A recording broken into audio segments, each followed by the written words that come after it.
परमेश्वर के पवित्र नाम की तारीफ हो। हम जितने खुदा के बुलाए हुए हैं, जितने चुने हुए हैं,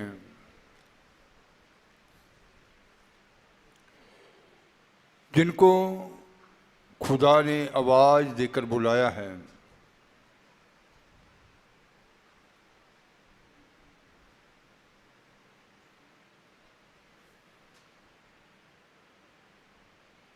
जब वो खुदा की बातों के ऊपर ईमान लाता है, विश्वास करके उन बातों के ऊपर खड़ जाता है, तो खुदा उसको बनाते हैं। कोई अपने आप बन नहीं सकता, बस विश्वास करना और वो प्रेम अपने जीवन से खुदा के प्रति दिखाना। बाइबल में लिखा प्रकाशित वाक्य 21 बाब 5-6 आए। ਅਤੇ ਉਹ ਜਿਹੜਾ ਸਿੰਘਾਸਨ ਉੱਤੇ ਬਿਰਾਜਮਾਨ ਹੈ ਬੋਲਿਆ, ਵੇਖ ਮੈਂ ਸਭੋ ਕੁਝ ਨਵਾਂ ਬਣਾਉਂਦਾ ਹਾਂ। ਅਤੇ ਉਨ ਆਖਿਆ, ਲਿਖ, ਕਿਉਂ ਜੋ ਇਹ ਬਚਨ ਨਿਸ਼ਚਾ ਯੋਗ ਅਤੇ ਸਤ ਹਨ। ਅਤੇ ਉਨ ਮੈਨੂੰ ਆਖਿਆ, ਹੋ ਗਿਆ ਹੈ, ਮੈਂ ਅਲਫਾ ਅਤੇ ਓਮੇਗਾ, ਆਦ ਅਤੇ ਅੰਤ ਹਾਂ। ਜਿਹੜਾ ਧਿਆਇਆ ਹੈ, ਮੈਂ ਉਹਨੂੰ ਅੰਮ੍ਰਿਤ ਜਲ ਦੇ ਸੋਤੇ ਵਿੱਚੋਂ ਮੁਫਤ ਪਿਆਵਾਂਗਾ। जो सिंहासन पर बैठा था। तो यहाँ देखा जा रहा है सिंहासन को, सिंहासन के ऊपर बैठे हुए को। जो सिंहासन के ऊपर बैठा है, उसने कहा, देख, और उसने कहा, देख, मैं सब कुछ नया कर देता हूं। मैं सब कुछ नया कर देता हूं। फिर उसने कहा, लिख ले, फिर उसने कहा कि ये बातें लिख ले, क्योंकि ये वचन विश्वास के योग्य और सत्य, ये वचन जो है विश्वास योग्य हैं और सत्य हैं। फिर उसने मुझसे कहा, फिर उसने मुझसे कहा, ये बातें पूरी हो गई हैं। ये बातें पूरी हो गई हैं। मैं अल्फा, ये बातें पूरी, बोलो, ये बातें पूरी हो गई हैं। हालेलुया। वैसे हालेलुया जब बोलते हैं पूरा दिल से खुलकर बोला करो। खुदा का ही एक वेड़ा ऐसा है, घर ऐसा है, यहाँ हालेलुया के नारे गूंजते हैं। Hallelujah, hallelujah. ये बातें लिख ले। हाँ जी, क्योंकि ये वचन विश्वास के योग्य और सत्य हैं। फिर उसने मुझसे कहा, ये बातें पूरी हो गई हैं। ये बातें पूरी हो गई हैं। पूरी होगी नहीं, पूरी हो गई हैं। और मैं अल्फा और ओमेगा, ये जो बातें कह रहा है वो कौन कह रहा है? जो अल्फा और ओमेगा है, आदि और अंत हूं। जो आदि और अंत है। मैं प्यासे को जीवन, जो अल्फा और ओमेगा, जो आदि और अंत, वो ये बातें कह रहा है कि देख, मैं सब कुछ क्या करता हूं, नया करता हूं। उर्दू में पढ़ेंगे।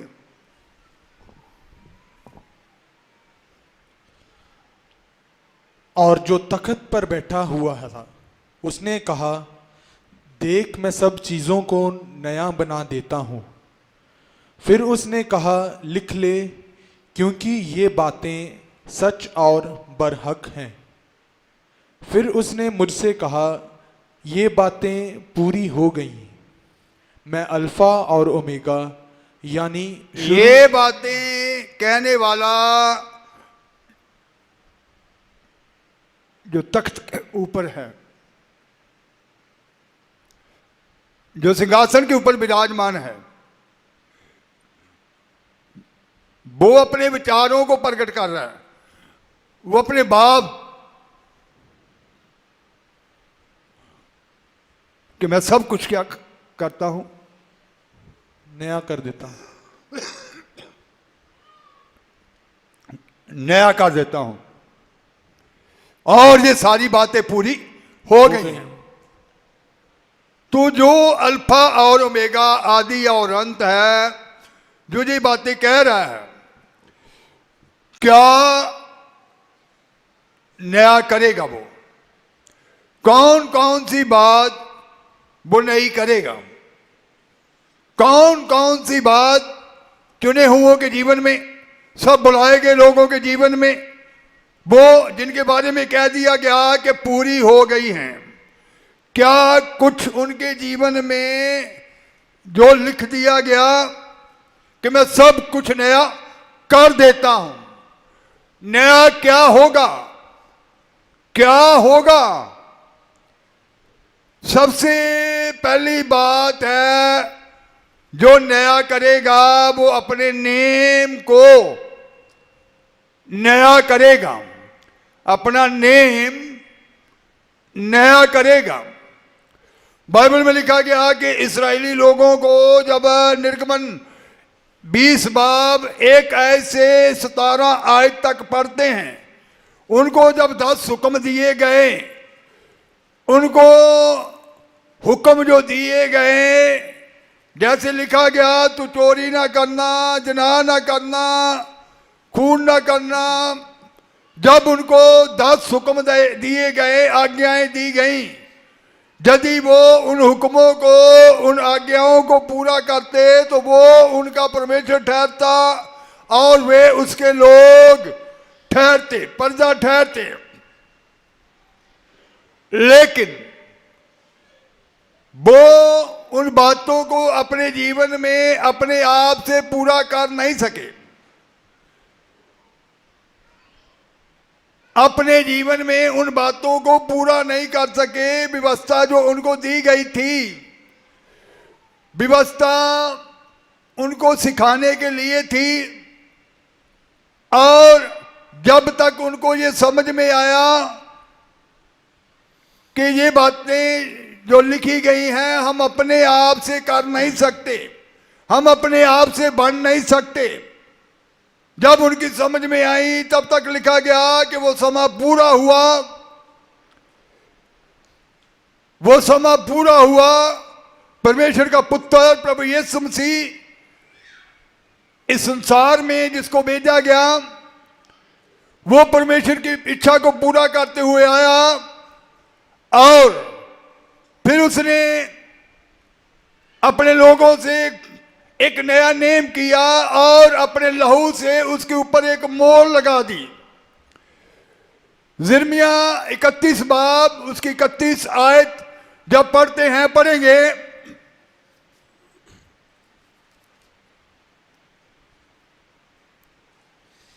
ਵੇਖੋ ਉਹ ਦਿਨ ਆ ਰਹੇ ਹਨ, ਯਹੋਵਾ ਦਾ ਵਾਕ ਹੈ ਕਿ ਮੈਂ ਇਸਰਾਇਲ ਦੇ ਘਰਾਣੇ ਨਾਲ ਅਤੇ ਯਹੂਦਾ ਦੇ ਘਰਾਣੇ ਨਾਲ ਇੱਕ ਨਵਾਂ ਨੇਮ ਬੰਨਾਂਗਾ। फिर यहोवा की यह भी वाणी है, सुन ऐसे दिन आने वाले हैं जब मैं इस्राएल और यहूदा के घराने से नई वाचा बांधूंगा। लिखा गया ऐसे दिन आने वाले हैं जब मैं इस्राएल और यहूदा के घराने से एक नई वाचा बांधूंगा। इब्रानिया 9 की 14 और 15 आयत जब पढ़ते हैं, वहां लिखा गया, पढ़ेंगे,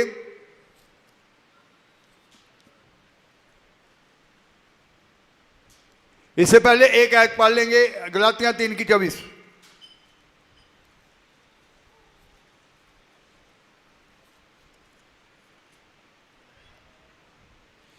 ਸੋ ਸ਼ਰਾ ਮਸੀਹ ਦੇ ਆਉਣ ਤੀਕਰ ਸਾਡੇ ਲਈ ਨਿਗਾਹਬਾਨ ਬਣੀ, ਭਾਈ ਅਸੀਂ ਨਿਸ਼ਚਾ ਨਾਲ ਧਰਮੀ ਠਹਿਰਾਏ ਜਾਈਏ। इसलिए व्यवस्था मसीह तक पहुंचने के लिए हमारी शिक्षक हुई है। तो वो शरह जो उनको दी गई थी, उनको ये सिखाने के लिए थी कि वो अपने आप बन नहीं सकते, अपने आप कुछ नहीं कर सकते। वो शिक्षक बनी मसीह के आने के दिन तक। तो जब मसीह इस संसार में आए, उस कुर्बानी के वसीला से जब वो नया नियम बांधा गया, क्योंकि उसने पहले से ही भविष्यवक्ताओं के मुख से कहा गया था कि मैं इस्राएल और यहूदा के घराने से एक नया नियम बांधूंगा। उस नियम के ऊपर अपने लहू के द्वारा मोहर कर दी गई। इब्रानिया 9 बाब उसकी 14 और 15 आयत। ਤਾਂ ਕਿੰਨਾ ਹੀ ਵਧੇਕ ਮਸੀਹ ਦਾ ਲਹੂ ਜਿਹਨੇ ਸਦੀਪਕ ਆਤਮਾ ਦੇ ਰਾਹੀਂ ਆਪਣੇ ਆਪ ਨੂੰ ਦੋਸ਼ ਰਹਿਤ ਪਰਮੇਸ਼ਰ ਦੇ ਅੱਗੇ ਚੜਾਇਆ। इब्रानिया 9 बाब उसकी 14 15 आयत।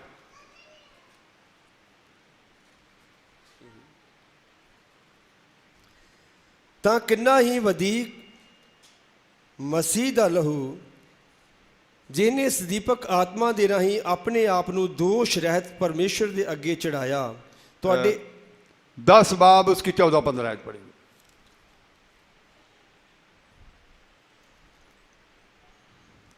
ਕਿਉਂ ਜੋ ਉਹਨੇ ਇੱਕੋ ਭੇਟ ਨਾਲ ਉਹਨਾਂ ਨੂੰ ਜਿਹੜੇ ਪਵਿੱਤਰ ਕੀਤੇ ਜਾਂਦੇ ਹਨ ਸਦਾ ਲਈ ਸੰਪੂਰਨ ਕੀਤਾ ਹੈ। ਅਤੇ ਪਵਿੱਤਰ ਆਤਮਾ ਵੀ ਸਾਨੂੰ ਸਾਖੀ ਦਿੰਦਾ ਹੈ। ਕਿਉਂ ਜੋ ਇਹਦੇ ਮਗਰੋਂ ਜਦ ਆਖਿਆ ਸੀ। इसके बाद में अब यही 9 की 14 15 भी पढ़ेंगे। ਤਾਂ ਕਿੰਨਾ ਹੀ ਵਧੇਕ ਮਸੀਹ ਦਾ ਲਹੂ ਜਿਹਨੇ ਸਦੀਪਕ ਆਤਮਾ ਦੇ ਰਾਹੀਂ ਆਪਣੇ ਆਪ ਨੂੰ ਦੋਸ਼ ਰਹਿਤ ਪਰਮੇਸ਼ਰ ਦੇ ਅੱਗੇ ਚੜਾਇਆ ਤੁਹਾਡੇ ਅੰਤःਕਰਨ ਨੂੰ ਮੁਰਦਿਆਂ ਕੰਮਾਂ ਤੋਂ ਸ਼ੁੱਧ ਕਰੇਗਾ। ਭਾਈ ਤੁਸੀਂ ਜਿਉਂਦੇ ਪਰਮੇਸ਼ਰ ਦੀ ਉਪਾਸਨਾ ਕਰੋ। ਇਸੇ ਕਾਰਨ ਉਹ ਨਵੇਂ ਨੇਮ ਦਾ ਵਿਚੋਲਾ ਹੈ, ਕਿਉਂਕਿ ਇੱਕ ਮੌਤ ਹੋਈ ਹੈ ਜਿਹੜੀ ਪਹਿਲੇ ਨੇਮ ਦੇ ਅਪਰਾਧਾਂ ਤੋਂ ਛੁਡਾਉਂਦੀ ਹੈ। ਭਾਈ ਉਹ ਜਿਹੜੇ ਸੱਦੇ ਹੋਏ ਹਨ ਸਦੀਪਕ ਕਾਲ ਦੇ ਵਿਰਸੇ ਦੇ ਵਾਅਦੇ ਨੂੰ ਪ੍ਰਾਪਤ ਕਰਨ।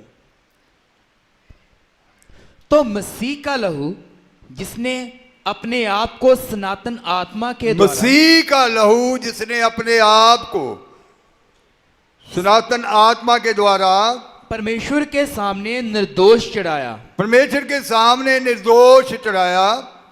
तुम्हारे विवेक को मरे हुए कामों से क्यों ना शुद्ध करेगा, ताकि तुम्हारे विवेक को मरे हुए कामों से क्यों ना शुद्ध करेगा, ताकि तुम जीवते परमेश्वर की सेवा करो।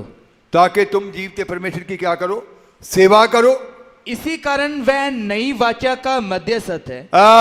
वो जो आपके साथ नया नेम बांधा गया है उसका बिचौला है। वह नए नेम का क्या है, बिचौला है। उसने नया नेम बांधा है और ताकि उसकी मृत्यु के द्वारा ताकि उसकी मृत्यु के द्वारा जो पहली वाचा के समय के अपराधों से छुटकारा पाने के लिए हुई है। पहली वाचा जो पुराने नेम में व्यवस्था दी गई थी, पहली वाचा के अपराधों के से छुटकारा पाने के लिए ये मृत्यु हुई है। बुलाए हुए लोग प्रतिज्ञा के अनुसार अनंत मिरास को प्राप्त करें। बुलाए हुए लोग प्रतिज्ञा के अनुसार अनंत मिरास को क्या करें, प्राप्त करें। तो मसीह ने अपने खून के वसीला से उस नए नेम के ऊपर मोहर लगाई। ये जो नया नेम है, ये नया नेम क्या है? पुराने नेम में ये था कि ये तुमको करना पड़ेगा, ये तुम करोगे, ये तुम करोगे। लेकिन नए नेम में जब हम हिजकियल 36 बाब 25 आयत से 29 आयत तक पढ़ते हैं, लिखा गया, पढ़ेंगे। हिजकियल 36 बाब 25 आयत से 38 आयत। ਤਦੋਂ ਤੁਹਾਡੇ ਉੱਤੇ ਨਿਰਮਲ ਜਲ ਛਿੜਕਾਂਗਾ ਅਤੇ ਤੁਸੀਂ ਸ਼ੁੱਧ ਹੋਵੋਗੇ ਅਤੇ ਮੈਂ ਤੁਹਾਨੂੰ ਤੁਹਾਡੀ ਸਾਰੀ ਅਸ਼ੁੱਧਤਾਈ ਤੋਂ ਅਤੇ ਤੁਹਾਡੀਆਂ ਸਾਰੀਆਂ ਮੂਰਤੀਆਂ ਤੋਂ ਤੁਹਾਨੂੰ ਸ਼ੁੱਧ ਕਰਾਂਗਾ ਅਤੇ ਮੈਂ ਤੁਹਾਨੂੰ ਨਵਾਂ ਦਿਲ ਦਿਆਂਗਾ तो यहां ये नहीं कहा जा रहा कि आप करोगे, आपने केवल विश्वास करना है उसकी बातों के ऊपर। तो यहां ये कहा जा रहा है कि मैं करूंगा, जिसने आपको बुलाया है वो करेगा, वो आपको बनाएगा, पहले आपके साथ एक नया नेम बांधेगा, फिर पढ़ेंगे। ਅਤੇ ਮੈਂ ਤੁਹਾਨੂੰ ਨਵਾਂ ਦਿਲ ਦਿਆਂਗਾ ਅਤੇ ਨਵਾਂ ਆਤਮਾ ਤੁਹਾਡੇ ਵਿੱਚ ਪਾਵਾਂਗਾ ਅਤੇ ਤੁਹਾਡੇ ਮਾਸ ਵਿੱਚੋਂ ਪੱਥਰ ਦਾ ਦਿਲ ਕੱਢ ਲਵਾਂਗਾ ਅਤੇ ਮਾਸ ਦਾ ਦਿਲ ਤੁਹਾਨੂੰ ਬਖਸ਼ਾਂਗਾ ਅਤੇ ਮੈਂ ਆਪਣਾ ਆਤਮਾ ਤੁਹਾਡੇ ਵਿੱਚ ਦਿਆਂਗਾ ਅਤੇ ਤੁਹਾਨੂੰ ਆਪਣੀਆਂ ਵਿਧੀਆਂ ਉੱਤੇ ਚਲਾਵਾਂਗਾ ਅਤੇ ਤੁਸੀਂ ਮੇਰੇ ਨਿਯਮਾਂ ਦੀ ਪਾਲਣਾ ਕਰੋਗੇ ਅਤੇ ਉਹਨਾਂ 'ਤੇ ਅਮਲ ਕਰੋਗੇ ਅਤੇ ਤੁਸੀਂ ਉਸ ਦੇਸ਼ ਵਿੱਚ ਜਿਹੜਾ ਮੈਂ ਤੁਹਾਡੇ ਪਿਓ ਦਾਦਿਆਂ ਨੂੰ ਦਿੱਤਾ ਵਸੋਗੇ ਅਤੇ ਤੁਸੀਂ ਮੇਰੀ ਪ੍ਰਜਾ ਹੋਵੋਗੇ ਅਤੇ ਮੈਂ ਤੁਹਾਡਾ ਪਰਮੇਸ਼ਰ ਹੋਵਾਂਗਾ ਅਤੇ ਮੈਂ ਤੁਹਾਨੂੰ ਤੁਹਾਡੀ ਸਾਰੀ ਅਸ਼ੁੱਧਤਾਈ ਤੋਂ ਬਚਾਵਾਂਗਾ ਅਤੇ ਮੈਂ ਅੰਨ ਮੰਗਾਵਾਂਗਾ ਅਤੇ ਮੈਂ ਉਹਨੂੰ ਵਧਾਵਾਂਗਾ ਅਤੇ ਤੁਹਾਡੇ ਉੱਤੇ ਕਾਲ ਨਾ ਪਾਵਾਂਗਾ। मैं तुम पर शुद्ध जल छिड़कूंगा मैं तुम पर शुद्ध जल छिड़कूंगा और तुम शुद्ध हो जाओगे, तुम शुद्ध हो जाओगे, और मैं तुमको तुम्हारी सारी अशुद्धता मैं तुमको तुम्हारी सारी अशुद्धता और मूर्तों से शुद्ध करूंगा, और मूर्तों से शुद्ध करूंगा। मैं तुमको नया मन दूंगा मैं तुमको नया मन दूंगा और तुम्हारे भीतर नई आत्मा उत्पन्न करूंगा, तुम्हारे भीतर नई आत्मा उत्पन्न करूंगा और तुम्हारी देह में से पत्थर का हृदय निकालकर तुम्हारी देह में से पत्थर का दिल निकाल कर तुमको मांस का हृदय दूंगा। मांस रूपी दिल देगा। मैं अपना आत्मा तुम्हारे भीतर मैं अपना देकर आत्मा तुम्हारे ऊपर क्या करूंगा, भेजूंगा। मैं अपना आत्मा तुम्हारे भीतर देकर ऐसा करूंगा कि तुम मेरी विधियों पर चलोगे। मैं अपना आत्मा तुम्हारे बीच देकर ये करूंगा कि तुम मेरी विधियों के ऊपर चलोगे और मेरे नियमों को मानकर उनके अनुसार करोगे। तुम उस देश में बसोगे जो मैंने तुम्हारे पितरों को दिया था, और तुम मेरी प्रजा ठहरोगे और मैं तुम्हारा परमेश्वर ठहरूंगा। मैं तुमको तुम्हारी सारी अशुद्धता से छुड़ाऊंगा और अन्न उपजाने की आज्ञा देकर उसे बढ़ाऊंगा और तुम्हारे बीच अकाल ना डालूंगा। तो यहां आपका खुदा ये कह रहा है कि मैं तुमको तुम्हारी अशुद्धता से क्या करूंगा, छुड़ाऊंगा। मैं तुझे छुड़ाऊंगा, मैं तुझे शुद्ध करूंगा, मैं तुझे पवित्र करूंगा। इन सारी बातों को समझना है। तो सबसे पहली बात है कि वो अपना नेम नया करेगा आपके साथ।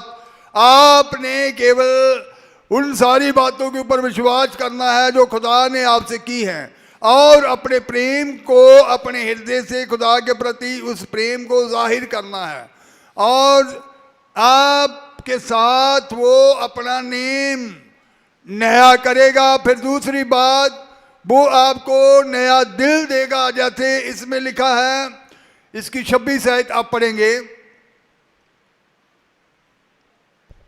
मैं तुमको नया मन दूंगा और तुम्हारे भीतर नई आत्मा उत्पन्न करूंगा और तुम्हारे देह में से पत्थर का हृदय निकालकर तुमको मांस का हृदय दूंगा। उर्दू में पढ़ेंगे 26 आयत।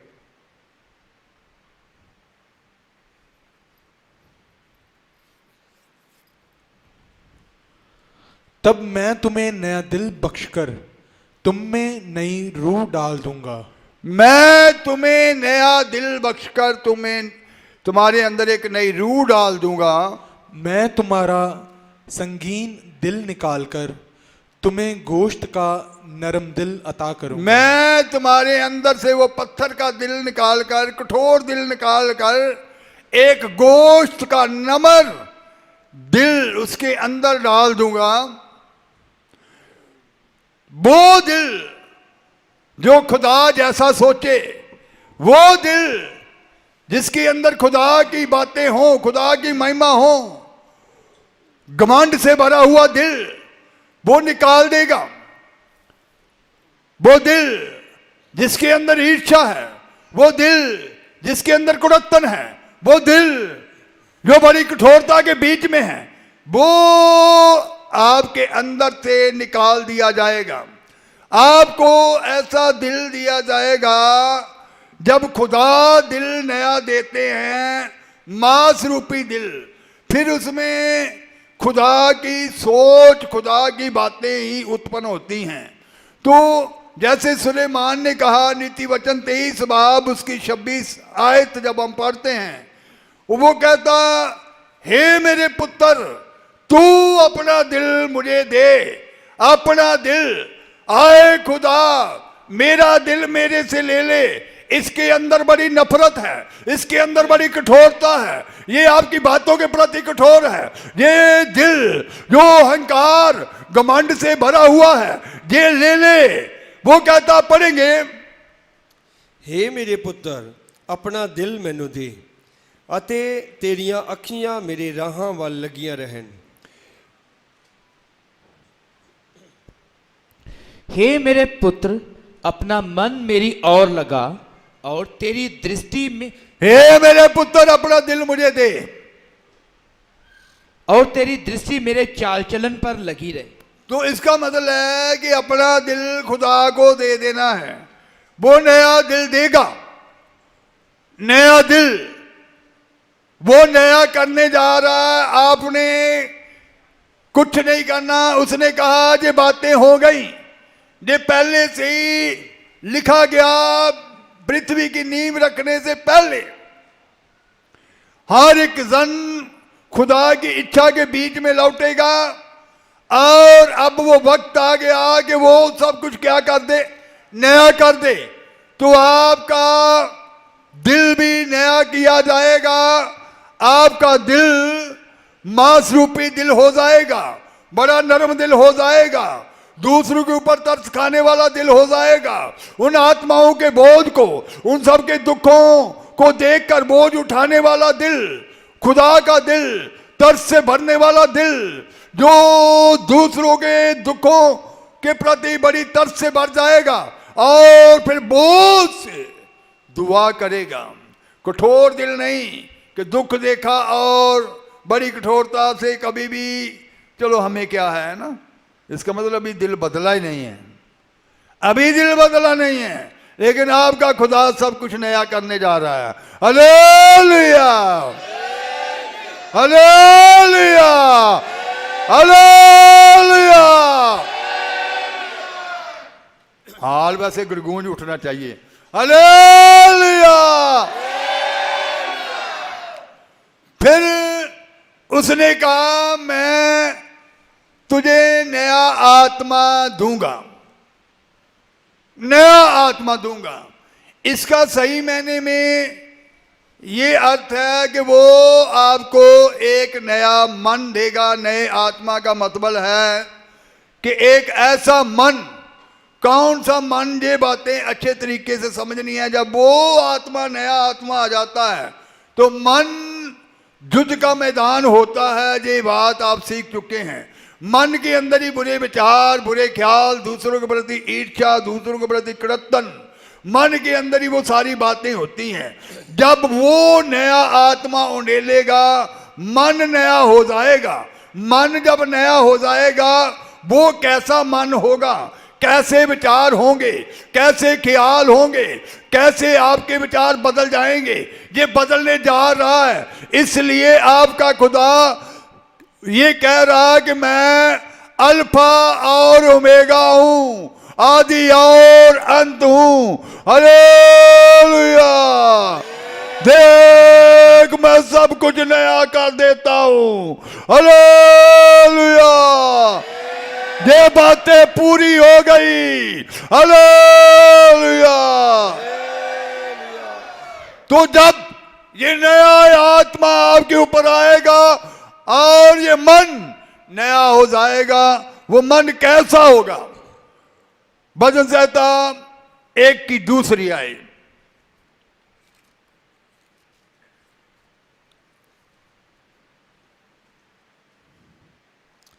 ਪਰ ਉਹ ਯਹੋਵਾ ਦੀ ਵਿਵਸਥਾ ਵਿੱਚ ਮਗਨ ਰਹਿੰਦਾ ਅਤੇ ਦਿਨ ਰਾਤ ਉਸ ਦੀ ਵਿਵਸਥਾ ਉੱਤੇ ਧਿਆਨ ਕਰਦਾ ਹੈ। परंतु वह तो यहोवा की व्यवस्था जब वो आत्मा आएगा आपका मन नया हो जाएगा और फिर दिन रात खुदा के वचन की और ही वो मन लगा रहेगा। खुदा की कलाम की बातें, व्यवस्था की बातें फिर उस मन के बीच में होंगी। इधर उधर की व्यर्थ बातों की ओर कभी भी ध्यान नहीं जाएगा। जीवन जब बदल जाता है फिर व्यर्थ की बातें, ये नहीं है कि फिर खुदा का नाम संगत में आकर ही आप लेंगे, वचन आप संगत में आकर ही सुनेंगे, फिर हर समय वचन की ओर ध्यान लगा रहेगा, खुदा की बातों की ओर, कलाम की ओर वो मन लगा रहेगा। वो मन होगा जिसमें खुदा का वचन होगा। और यशायाह कहता है कि वो फिर वो मन होगा, यशायाह 26 बाब उसकी 3री आयत जब हम पढ़ते हैं, खुदा के बीच स्थिर रहने वाला मन ਜਿਹੜਾ ਤੇਰੇ ਵਿੱਚ ਲਵਲੀਨ ਹੈ ਤੂੰ ਉਹਦੀ ਪੂਰੀ ਸ਼ਾਂਤੀ ਨਾਲ ਰਾਖੀ ਕਰਦਾ ਹੈ। ਇਸ ਲਈ ਭਾਈ ਉਹਦਾ ਭਰੋਸਾ ਤੇਰੇ ਉੱਤੇ ਹੈ। जिसका मन तुझ में धीरज धरे हुए है उसकी तू पूर्ण शांति के साथ रक्षा करता है, क्योंकि वह तुझ पर भरोसा रखता है। वह तुझ पर क्या रखता है? भरोसा रखता है। वो सदा खुदा में क्या रहेगा? स्थिर रहेगा। फिर वो डामाडोल नहीं होगा। वो जब आत्मा आ जाएगा, मन नया हो जाएगा, फिर वो मन खुदा के ऊपर क्या रहेगा? स्थिर रहेगा। और पौलुस कहता है कि फिर वो मन खुदा की इच्छा को पूरा करने वाला मन होगा। 2 Corinthians 8:12 है।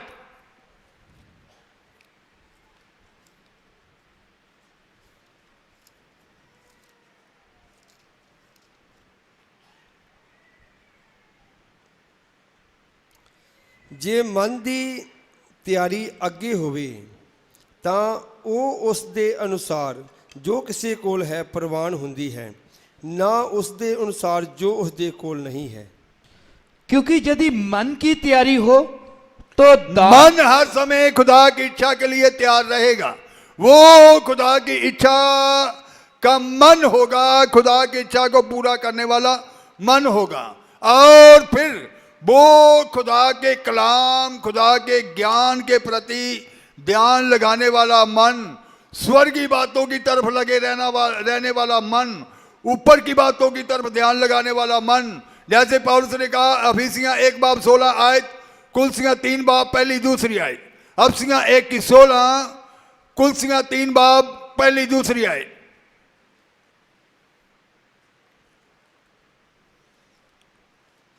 ਤਾਂ ਆਪਣੀਆਂ ਪ੍ਰਾਰਥਨਾ ਵਿੱਚ ਤੁਹਾਨੂੰ ਚੇਤੇ ਕਰਦਿਆਂ ਤੁਹਾਡੇ ਲਈ ਧੰਨਵਾਦ ਕਰਨ ਤੋਂ ਨਹੀਂ ਹਟਦਾ।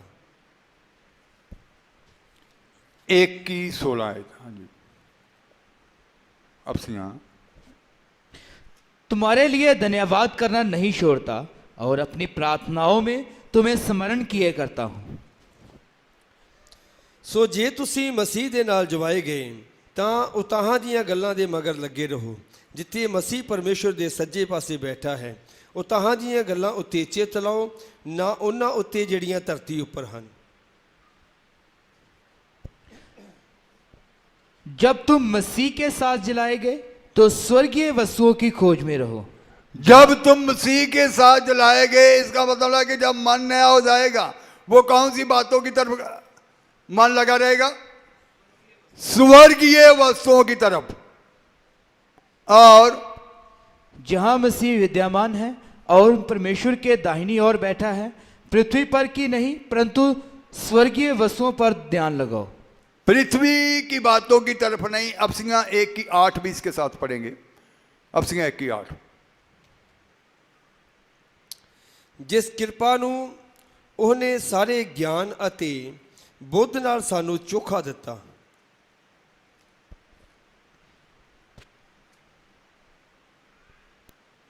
हिंदी में अफसियां 1:8।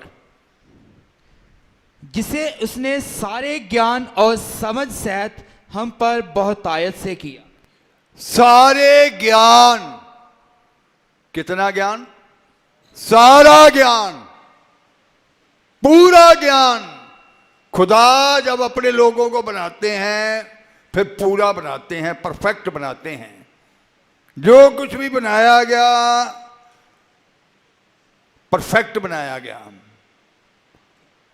तो आपको जब बनाएंगे अधूरे ज्ञान से अधूरा नहीं बल्कि पूरे ज्ञान से पूरा बनाएंगे, तो फिर हमें ऊपर की वस्तुओं की और स्वर्गीय बातों की और ध्यान हमेशा लगाए रखना चाहिए। जब मन नया हो जाएगा, ये मन फिर उस ज्ञान की ओर लगा रहेगा, ये मन और स्वर्गीय बातों की ओर लगा रहेगा, ये मन लगा रहेगा कि खुदा ने मेरे ऊपर अनुग्रह किया है, मैं पूरे ज्ञान में पूरा बनकर दूसरों के लिए एक आशीष बनना है। और जैसा लिखा गया कि वो नया आत्मा उंडेलेगा, तो हिजकिय्याह 36 बाब की 27 आयत जब हम पढ़ते हैं, वहां लिखा गया, पढ़ेंगे 27 आयत 36 की 27। ਅਤੇ ਮੈਂ ਆਪਣਾ ਆਤਮਾ ਤੁਹਾਡੇ ਵਿੱਚ ਦਿਆਂਗਾ ਅਤੇ ਤੁਹਾਨੂੰ ਆਪਣੀਆਂ ਵਿਧੀਆਂ ਉੱਤੇ ਚਲਾਵਾਂਗਾ ਅਤੇ ਤੁਸੀਂ ਮੇਰੇ ਨਿਯਮਾਂ ਦੀ ਪਾਲਣਾ ਕਰੋਗੇ ਅਤੇ ਉਹਨਾਂ ਤੇ ਅਮਲ ਕਰੋਗੇ। मैं अपना आत्मा तुम्हारे भीतर देकर ऐसा करूंगा कि तुम मेरी विधियों पर चलोगे और मेरे नियमों को मानकर उनके अनुसार करोगे। उर्दू में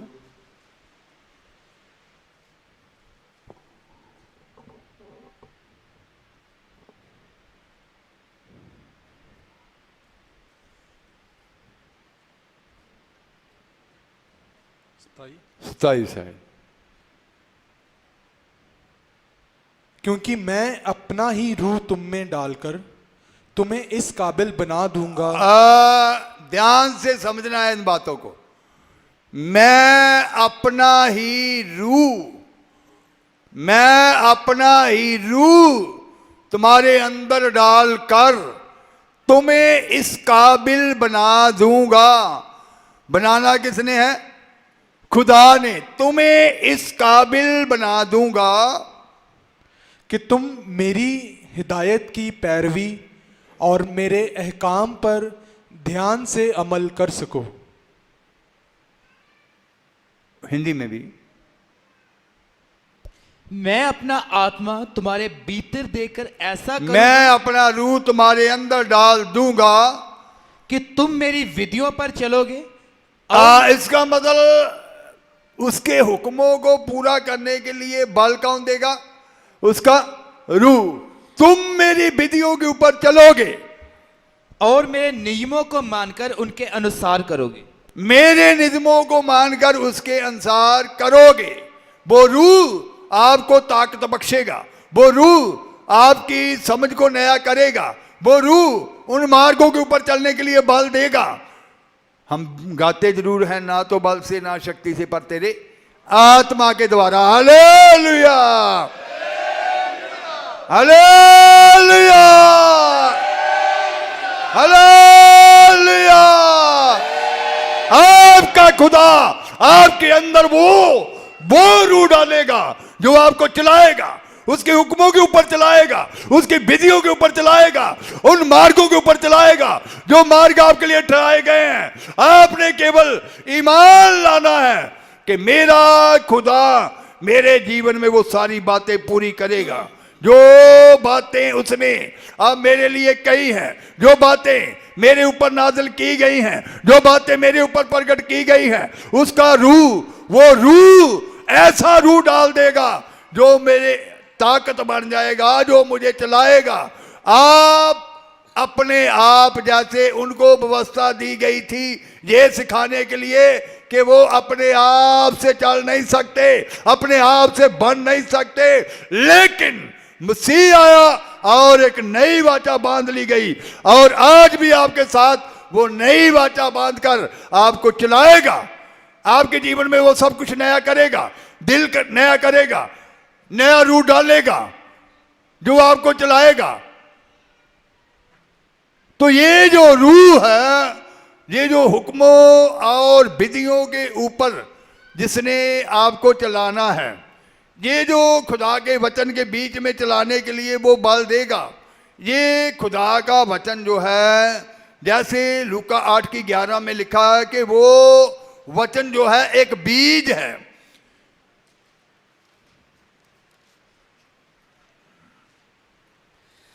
पर ਇਹ ਦ੍ਰਿਸ਼ਟਾਂਤ ਇਉਂ ਹੈ ਕਿ ਬੀ ਪਰਮੇਸ਼ਰ ਦਾ ਬਚਨ ਹੈ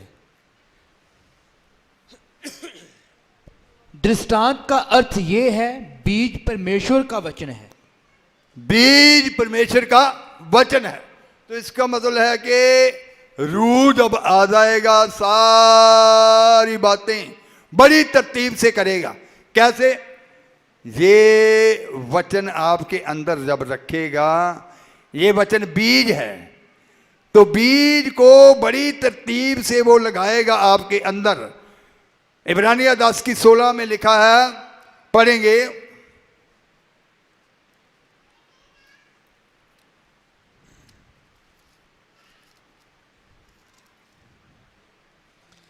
ਇਹ ਉਹ ਨੇਮ ਹੈ ਜਿਹੜਾ ਮੈਂ ਉਹਨਾਂ ਨਾਲ ਬੰਨਾਂਗਾ। ਉਹਨਾਂ ਦਿਨਾਂ ਦੇ ਮਗਰੋਂ ਪ੍ਰਭੂ ਆਖਦਾ ਹੈ, ਮੈਂ ਆਪਣੇ ਕਾਨੂੰਨ ਉਹਨਾਂ ਦੀਆਂ ਹਿਰਦਿਆਂ ਉੱਤੇ वो बीज उनके हृदयों में डाल दिया जाएगा, वो वचन उनके हृदयों में बो दिया जाएगा, वो बीज बो दिया जाएगा, वचन रूपी बीज उनके हृदयों में बोया जाएगा, उस रूह के वसीला से जो उनके बीच में डाली जाएगी। हाँ जी। ਅਤੇ ਉਹਨਾਂ ਦੀਆਂ ਮਨਾਂ ਉੱਤੇ ਉਹਨਾਂ ਨੂੰ ਲਿਖਾਂਗਾ। तो ये बातें जो लिखनी है बहुत तरतीबवार ही लिखी जाती हैं। आप बच्चों को स्कूल में पढ़ाते हैं, नर्सरी में बच्चा होगा, LKG में होगा, UKG में होगा, फर्स्ट में होगा, तो स्कूल वाले जो सिलेबस लगाते हैं बड़ी तरतीब से लगाते हैं, है ना, कि पहले ABC की ज़रूरत है, का खा गा की ज़रूरत है, 1 2 की ज़रूरत है। पहले वो ही बुक उस बच्चे को मिलेगी, दूसरी बुक कभी भी वो देंगे, फिर स्टेप वाइज स्टेप ही आगे उसकी बुक चेंज होती जाती है। इसी रीति से रूह ने खुदा की बातें, खुदा के वचन के बीज को आपके अंदर बोना है, लिखना है, तो वो सारी बातें बड़ी तरतीब से करेगा। वो रूह तरतीब से सारा कुछ करेगा। लिखा गया, पढ़ेंगे।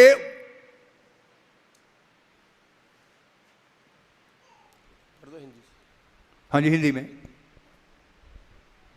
प्रभु कहता है कि जो वाचा मैं उन दिनों के बाद उनसे बांधूंगा वह ये है कि मैं अपने नियमों को उनके हृदय पर लिखूंगा और मैं उनके विवेक में डालूंगा। मैं अपने नियमों को, अपने वचनों को उनके हृदयों में क्या कर दूंगा? लिख दूंगा। उनके विवेक में वो वचन गूंजेंगे, उनके अंदर वो वचन गूंजेंगे, वो वचन कार्य करेंगे। और ये वचन पतरस कहता, पहला पतरस 1 उसकी 24 आयत, जब ये वचन बोया जाएगा फिर मन के अंदर उथल पुथल नहीं होगी, फिर मन के अंदर कभी भी ऐसी बेचैनी नहीं रहेगी, उथल पुथल नहीं रहेगी, वो शांति से चलेगा। क्यों? क्योंकि रूह ने उस वचन को बड़ी तरतीब से बोया है, बड़ी तरतीब से सारी बातें रखी गई हैं। और पहला पतरस 1:24, ਕਿਉਂਕਿ ਹਰ ਬਸ਼ਰ ਘਾਹ ਹੀ ਹੈ, ਉਹਦਾ ਸਾਰਾ ਤੇਜ ਘਾਹ ਦੇ ਫੁੱਲ ਵਰਗਾ ਹੈ।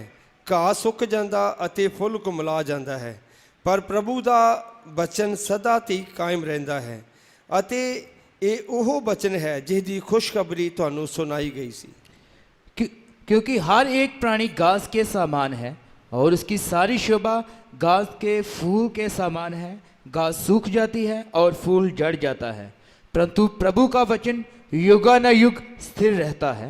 और यही प्रभु का वचन जो आपके अंदर बीज बोया गया है उस रूह के वसीला से, ये कभी भी वचन जो है मरेगा नहीं, ये बीज सड़ेगा नहीं, ये बीज गलेगा नहीं, ये युगानुयुग, हालेलुया हालेलुया, ये युगानुयुग आपके जीवन में वो कार्य करेगा। ये वो वचन है, वो वचन है। पढ़ेंगे। परंतु प्रभु का वचन युगानुयुग स्थिर रहता है और यही सुसमाचार का वचन है जो तुम्हें, ये वही वचन है जो तुम्हें सुनाया गया है। ये वही वचन है जो युगानुयुग तक क्या रहता है? स्थिर रहता है। ये वचन नाशवन बीज नहीं है, ये वो बीज है जो हमेशा हमेशा रहता है। ये तुमको सुनाया गया रूह, अब वो रूह जब डाल दिया जाएगा, आपका मन नया हो जाएगा, आपके मन से सारे अशुद्ध विचार जाते रहेंगे। आपको जब दिल नया दे दिया जाएगा, फिर शारीरिक मन जाता रहेगा, शारीरिक सोचें जाती रहेंगी, शारीरिक ख्यालात जाते रहेंगे, वो सारी अशुद्धताई जाती रहेगी। क्योंकि उसने कहा मैं तुम्हारे ऊपर वो जल छिड़कूंगा जिससे तुम क्या हो जाओगे, शुद्ध हो जाओगे। हालेलुया। हाँ जी। और यही सुसमाचार का वचन है जो तुम्हें सुनाया गया था। यही सुसमाचार का वो वचन है जो तुम्हें सुनाया गया है। जब ये वचन, ये बीज आपके हृदय में बो दिया जाएगा, रूह के वसीला से उथल पुथल जाती रहेगी, बेचैनी परेशानी जाती रहेगी, और जैसा पौलुस ने कहा फिर आपकी कमर हमेशा सच्चाई से क्या होगी, बंधी रहेगी। अभिषेक 6:14।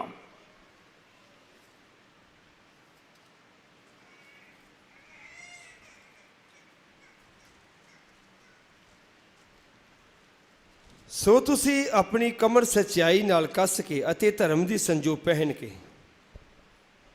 इसलिए सत्य से अपनी कमर कसकर, तो फिर आपकी कमर सच्चाई से हमेशा क्या रहेगी, कसी रहेगी। Hallelujah, hallelujah. तो उसने कहा देख मैं सब कुछ क्या करता हूं, नया करता हूं। नया करने वाला जो है वो कहता मैं अल्फा और ओमेगा हूं, मैं आदि और अंत हूं। लिख ले, ये बातें लिख ले। कहता पूरी हो गई। कितने ईमान लाते हैं ये पूरी हो गई हैं, मेरे जीवन में सब होने जा रहा है। सब हाथ उठा के तारीफ करेंगे। Hallelujah, hallelujah. वो आपके साथ नया नेम बांधेगा, आपको नया दिल देगा, आपको नया रूह देगा, नया आत्मा देगा। और बाकी नेक्स्ट संडे आपके जीवन में और क्या क्या नया होने जा रहा है, इन सारी बातों को ही समझना है। क्या होने जा रहा है, ये होने जा रहा है। और उसने कहा लिख ले, ये हो गया। क्योंकि आप पहले से ही क्या किए गए हैं, ठहराए गए हैं। कब से, कब से? पृथ्वी की नींव रखने से पहले से ही। हालेलुया। बस आपने विश्वास करना है और अपने प्रेम को अपने दिल से उसके लिए जाहिर करना है। वो करेगा, वो करने जा रहा है। वो सब हो गया। जो ईमान लाते हैं कि मेरे जीवन में ये सब होने हो गया है, होने जा रहा है, नहीं हो ही गया है, ये ईमान लाना है कि अब वो रूह, अब मेरे अंदर नया दिल होगा, मेरे अंदर के विचार बदल जाएंगे, ख्यालात बदल जाएंगे, मेरी सोच खुदा की सोच बन जाएगी, मेरा मन भी ऐसा मन बन जाएगा जो कलाम से भरा हुआ मन होगा, जो खुदा की बातों पे स्थिर रहने वाला मन होगा, खुदा की इच्छा को पूरा करने वाला मन होगा, जो मन हर समय खुदा की बातों की ओर ध्यान लगाने वाला मन होगा। और फिर कभी भी जिंदगी में उथल पुथल नहीं रहेगी, वो शांति से भरा हुआ मन होगा।